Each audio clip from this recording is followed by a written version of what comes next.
for fast, cheap, and reliable Madden 21 Ultimate Team coins. Make sure you guys go check out my sponsor, Easy Mutt. Use code VENOM at checkout for 5% off.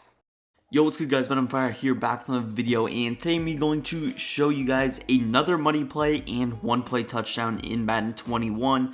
This is by far one of the best stock plays in the game, and with a couple of secret adjustments, secret route combos, you can definitely turn into almost an every play scheme and build, an entire formation scheme around it.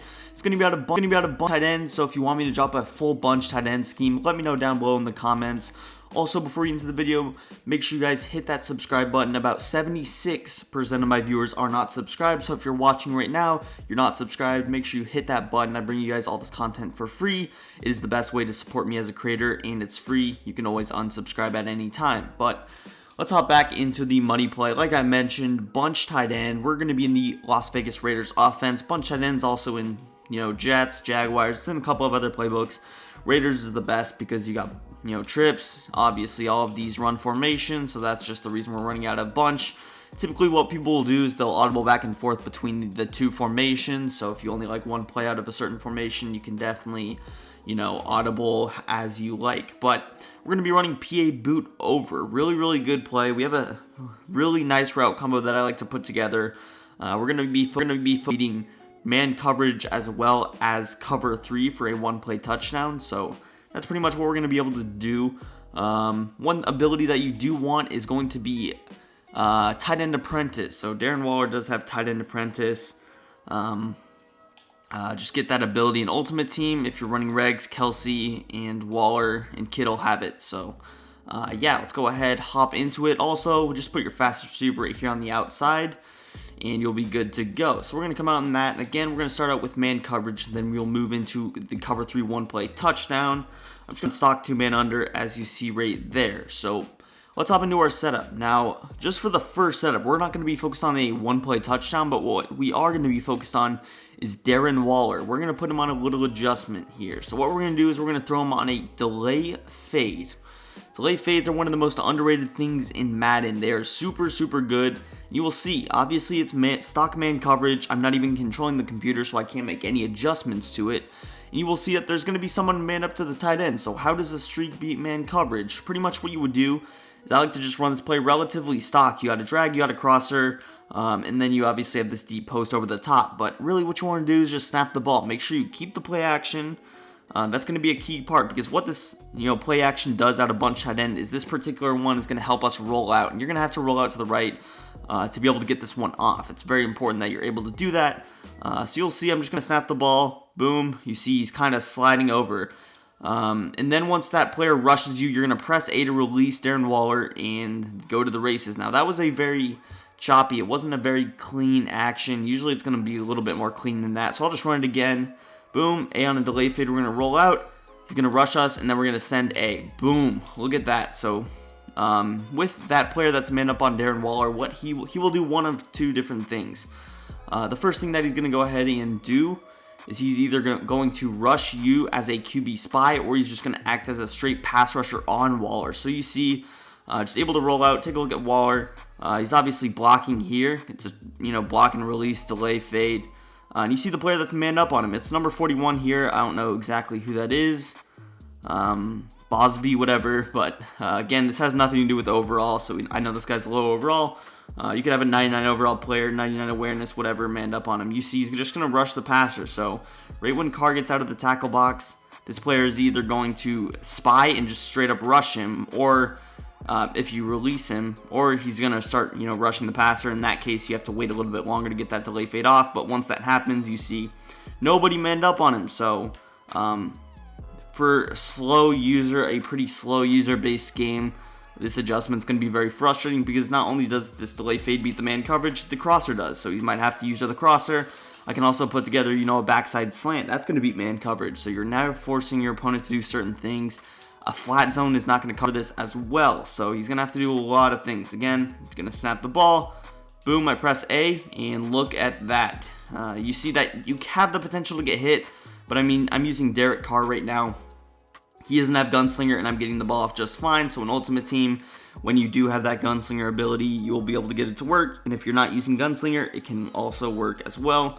Escape artist and a faster QB will, definitely help this play.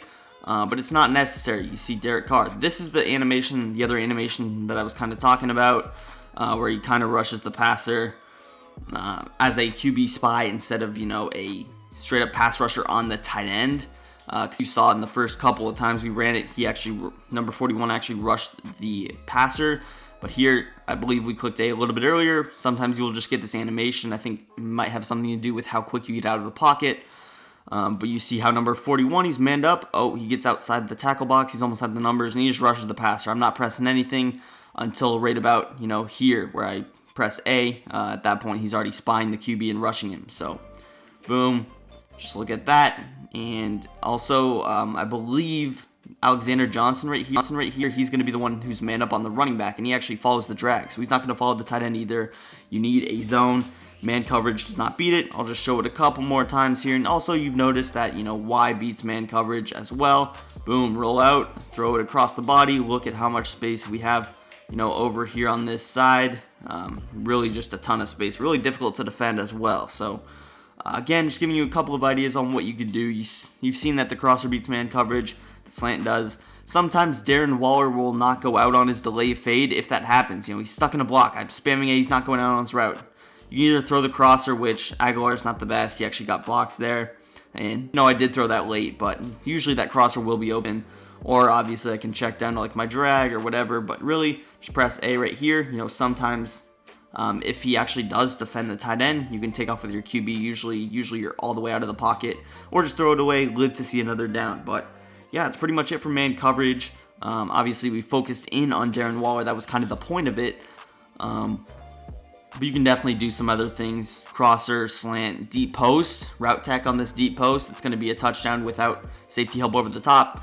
People are going to have that change, just completely change the way that they play defense based on that one route, that one adjustment on offense. So, really, it's important to integrate it into your offense. Even if you are, a trips player. I'm a trips player. I run bunch tight end for one play, and then I start coming on bunch tight end. Then I can audible the trips. Just throw them off a little bit. But let's hop into the cover 3 there now. With cover 3, you're going to have to use that tight end apprentice. Like I said, what you want to do simply is you're going to throw A on a corner route. You're going to smart route X. So X, he's a little bit on a deeper post. We want him on a more shorter, fatter type post instead of that long, skinny post. As far as your other adjustments, I like to have a backside slant. You never really want to have a crosser, or you definitely can't have the crosser for the cover 3 beater. So you want to throw either Y on a flat or B on a flat and then slant the other. Usually I will slant B because when you motion this Y slot receiver, Henry Ruggs is actually going to do a little bit of motion. So again, you're going to throw B on the slant, Y on the flat, and then you can go ahead and motion over. You don't need the play action for the cover 3 beater, but again, you're more than happy. You can definitely use it. You see how nice it is to help you, roll out to the pocket. And look at that, just throw it right over the top. That one wasn't as clean of an animation. Sometimes that outside quarterback, outside third will stay down a little bit longer. But you notice it's not a super deep corner. You can smart out it if you choose to, but it's definitely not necessary. And again, just get a quick receiver on that outside. Henry Ruggs does the job well for us. Again, A on the corner, we just threw B on a slant, Y on a flat. And boom, he's just going to fall down, throw it over the top. Derek Carr does not have the best throw power. You can set your feet a little bit. And again, if I wanted to, I could also smart out A if that helps. I'm pretty sure that doesn't make too huge of a difference. If I wanted to block my running back with a chop block, I could also do that. But again, just motion him over. Boom, we get the chop block. Then I roll out. And you see he came down a little bit with better throw power. You're going to be able to throw that over the top. But I do believe it's better if you don't smart out the corner route. I just think it's cleaner personally. Make sure that you also run your bunch on the short side of the field so that the deep post doesn't have to run, from in between the numbers and the hash all the way over to the other numbers. Instead, we're running a little bit closer. It's just less, space for him to run. Again, if I wanted to get Ruggs a little bit closer, I could actually motion the slot receiver. You see, kind of moves up a step. That doesn't make too huge of a difference, but it definitely can help just a touch. You see, we roll out, boom. So that's the kind of animation that I was going for a little bit more. Those first couple of times we run it, although we scored, it was a little bit close to where if it was a super fast corner, maybe he picks it off. But that's the animation you want. Maybe it has something to do with motioning Aguilar, but typically I won't like to motion the slot receiver. I don't want there to be any tells on the offense. You'll see that if I drop a full scheme. But again, smart route X, A on a corner, and then you can slant, flat combo the other two. Boom, he's just going to fall down. That's the animation you want, and that might have something to do with, Ruggs getting a step closer, but overall in the grand scheme of things, I don't think it makes a huge difference. I'll show it one more time though. X on a smart route, A on a corner. It looked like we were having better success with Y on the slant and B on the flat. Maybe it has something to do with the play action as well, I'm not sure, but you're more than welcome to cancel that play action just like I am doing. You see I can throw it from the pocket even. Derek Carr is a noodle arm, so he's not even going to get the ball there, but other players in Ultimate Team, Favre, Allen, Culpepper, whoever you're using, Rodgers, Vic, they'll be able to get it there. Really, 95 throw power is what I would recommend getting, at least with any quarterback. But even a guy like Derek Carr, you see he's able to throw the ball down the field, and we're able to convert for touchdowns. So that's pretty much going to do it for the video. Again, subscribe to the channel if you are new. Hit that like button if you enjoyed this video, want more videos just like this one. Follow me on Twitter, link will be in the description, and peace, I'm out of here.